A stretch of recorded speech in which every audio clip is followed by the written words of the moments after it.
जैसा कि आप सभी लोगों को पता है, आज हम लोग हैं दिल्ली के इंदिरा गांधी इंडोर स्टेडियम में। 11 सितंबर है आज, और आज चंद्रशेखर आज़ाद ने यहाँ एक महा रैली बुलाई है। ये रैली पहले होनी थी रामलीला मैदान में, लेकिन प्रशासन ने फिर वहाँ इजाज़त नहीं दी, कुछ कारणों के से वहाँ ये स्थान परिवर्तन किया गया। और इंदिरा गांधी स्टेडियम में आज इतनी भीड़ है कि पैर रखने तक की जगह नहीं है, और जितनी अंदर भीड़ है उससे कहीं ज़्यादा बाहर भीड़ है। आज आप यहाँ आएंगे तो नीले झंडों से आसमान जो है पटा पड़ा है। और हमारे साथ बातचीत करने के लिए मौजूद है बोल 85 के प्रधान संपादक राहुल नागपाल। राहुल जी, पहले तो स्वागत है आपका हमारे चैनल पे। थैंक यू, धन्यवाद। पहले आप ये बताएं, कैसे देखते हैं इस महा रैली को? आपको ये जो भीड़ आज दिखाई दी है, अभी आप अंदर भी थे, हम दोनों अंदर थे, और जो ये रैली आयोजित की गई है, और जिस तरह से अब राजनीतिक पार्टियां जो हैं और अन्य राजनीतिक पार्टियों की मैं बात कर रहा हूं, क्या लगता है, क्या संदेश मिला है उनको आज? देखिए, निश्चित तौर पे ये रैली अगर रामलीला मैदान में होती तो ज़्यादा और भी ज़्यादा सफल होती। जो लोग इधर उधर घूम रहे हैं वो नहीं घूमते, क्योंकि मैं समझता हूँ रामलीला मैदान की कैपेसिटी 50,000 के आसपास है। अंदर जो लोग बैठे हैं वो लगभग 15 से 20,000 लोग अंदर हैं, और लगभग 1 लाख सवा लाख आदमी बाहर घूम रहा है। कुल मिलाकर इस रैली में 1.5 लाख आदमी आया है, और ये वो 1.5 लाख आदमी है जिसको रामलीला मैदान की परमिशन रद्द करते वक्त ये बात कही सिस्टम ने कि उपद्रव हो सकता है, सिस्टम फेल हो सकता है, लिहाजा हम रामलीला मैदान की परमिशन आपको नहीं देंगे, आप इंदिरा गांधी इंडोर स्टेडियम चले जाइए। तो एक तो ये स्पष्ट हो गया कि 1.5 लाख आदमी आया, और अभी तक एक भी खबर ऐसी नहीं है रैली का समापन होने की तरफ है कि किसी ने किसी की जेब भी काटी हो।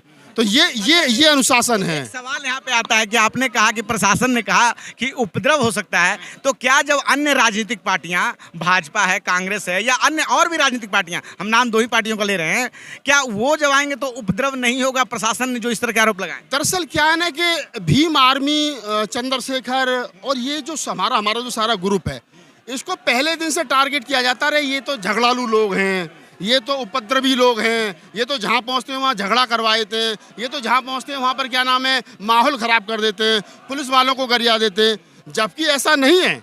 मैं भीम आर्मी का राष्ट्रीय प्रवक्ता रहा हूँ, चंद्रशेखर के साथ कंधे से कंधा मिला के काम किया है, हमारे आंदोलन का साथी है। मैं कह सकता हूँ चंद्रशेखर हो, हम हो और अन्य साथी हों, एक भी आदमी ने आज तक किसी को थप्पड़ भी मारा हो, किसी के साथ बदतमीजी करी हो, बताओ? हाँ, अगर हमें कोई छेड़ेगा तो फिर हम छोड़ेंगे नहीं। तो ये सच्चाई है कि ये जो भीड़ यहाँ दिख रही है ये अनुशासित भीड़ है, और ये भीड़ बसपा की रैली हो, आप देखेंगे वहाँ पर कि एक भी कोई पत्थर भी यहाँ से वहाँ नहीं होता है।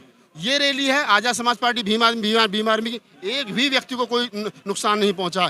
ये है अनुशासन, ये संविधान को मानने वाले लोग हैं, ये समता, स्वतंत्रता, बंधुता में विश्वास करने वाले लोग हैं। यही रैली बजरंग दल की और अन्य किसी की होती तो अब तक तो यहाँ जय श्री राम के नारे लग रहे होते, और यहाँ पर एक दूसरे में घुसम पुसम हो रही होती।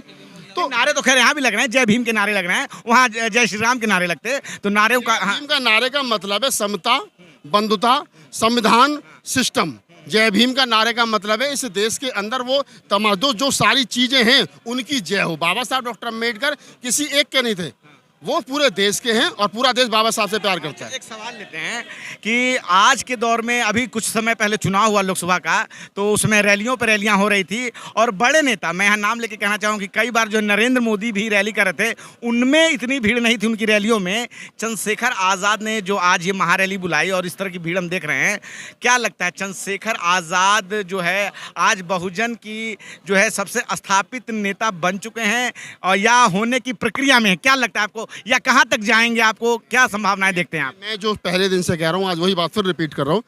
चंद्रशेखर के अंदर वो सारी चीजें मौजूद हैं जो एक नेता के अंदर होनी चाहिए, पहली बात। दूसरी बात, वो अनुशासित हैं।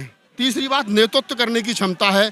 तो एक नेता में क्या होना चाहिए? जो एक नेता में होना चाहिए वो ऑलरेडी उनके अंदर सारा कुछ है, तो वो नेता हैं निश्चित रूप से।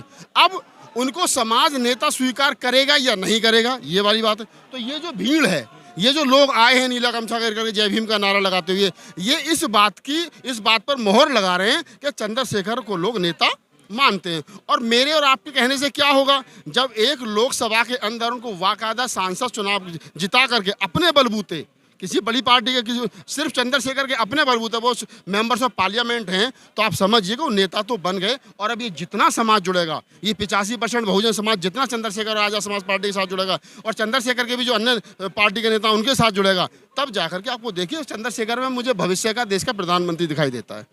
अच्छा ठीक चलिए हम आपने अगले सवाल का जो जवाब है पहले ही दे दिया आपने। मैं आपसे ये पूछना चाहता था कि आप निजी तौर पे उनको कहाँ देख रहे हैं, कैसे देख रहे हैं? अच्छा कई लोग जो कह रहे हैं कि संगठन बनाने की एक क्षमता होनी चाहिए, हालांकि वो सांसद बन चुके हैं, उनकी पार्टी भी है, तो संगठन के आधार पर संगठन भी होना चाहिए जिससे पार्टी का विस्तार हो। आपको लगता है कि वो संगठन की क्षमता है? नेता तो वो हैं। मैं मान सकता हूँ संगठन में कुछ 19-20 हो सकता है प्रॉपर संगठन अभी ना बना हो, नई पार्टी है, अभी वो अकेले सांसद हैं, ज़्यादातर काम वो अपने हाथों से ही देखते हैं। एक बेंच जो होनी चाहिए जिस पर 10-20 नेता और भी तैयार हों, चंद्रशेखर ना कहीं बाहर भी चले जाओ तो वो लोग काम को संभाल लें, उसमें कुछ खामियां हो सकती हैं निसंकोच। लेकिन ये कहना कि संगठन नहीं है, भीम आर्मी अपने आप में एक बहुत बड़ा ब्रांड है, चंद्रशेखर अपने आप में एक ब्रांड है, और जब ब्रांड इतना बड़ा है तो उसकी छोटी छोटी शाखाएं बनेंगी। निश्चित रूप से देश के कोने कोने तक भीम आर्मी आज़ाद समाज पार्टी का नाम जाएगा, नीला झंडा जाएगा, चंद्रशेखर की फोटो जाएगी, और एक दिन पूरा भारत, जो बाबा साहब डॉक्टर अम्बेडकर की सोच थी, कांसी राम की सोच थी कि हमारा उद्देश्य है कि जाओ अपने घरों की दीवारों पर लिख दो हमें इस देश का हुक्मरान बनना है, वो सपना पूरा होगा। मुझे लग रहा है कि मेरे जीवन काल में वो सपना पूरा होगा निश्चित रूप से। अच्छा चलिए आप थोड़ा मुद्दे की बात कर लेते हैं। जो ये रैली बुलाई गई है, जातिगत जनगणना की बात हो रही है, SC ST में जो क्रीमी लेयर है उसके विरोध में हो रहा है कि कोई क्रीमी लेयर नहीं होना चाहिए, और जो है बैकलॉग खत्म होना चाहिए। तो कुछ लोग कह रहे हैं कि जातिगत जनगणना 2024 में क्यों ज़रूरी है? अब योगी जी भी कह रहे हैं कि बटोगे तो कटोगे, तो आप उनके इस बयान को कैसे देखते हैं? देखिए, मैं पहली बात तो जो स्टेटमेंट है ना, ये किसी मुख्यमंत्री की स्टेटमेंट नहीं होनी चाहिए। संवैधानिक पद पर बैठा हुआ व्यक्ति, इतने बड़े सूबे का मुख्यमंत्री, इस भाषा का इस्तेमाल करे कि बटोगे तो कटोगे, तो इसका मतलब संविधान में जो जातिगत जनगणना का कॉलम है, जो और खासतौर से SC ST की तो जनगणना हर 10 साल के बाद होनी ही चाहिए, ये संविधान में है, तो इसका मतलब आप संविधान के विरोधी हैं। एक मुख्यमंत्री अगर इस बात को बोलता है तो आप समझ जाइए वो जो व्यक्ति है बाबा आदित्यनाथ योगी, वो संविधान विरोधी बात के बोल रहे हैं, उनको नहीं बोलनी चाहिए। दूसरी बात, अब आपने कहा कि 2024 में ही जातिगत जनगणना क्यों होनी चाहिए?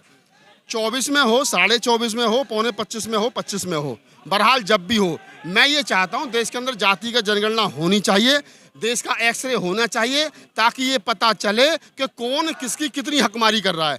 अभी जो एक आरोप लग रहा है सुप्रीम कोर्ट के डिसीजन के बाद में, जजमेंट के बाद में, कि चमार महार पासी मीणा खा गए, तो वाल्मीकि साहब कह रहे हैं कि साहब हमको मिलना चाहिए। मैं एक सवाल बता रहा हूँ, ये टेम्पो चालक का सवाल है। कल ही मैं उनसे बात कर रहा था तो उन्होंने बताया कि यार अब जात पात अब है नहीं, जात पात ज़्यादा होना नहीं चाहिए, सबको हिंदू बनना चाहिए।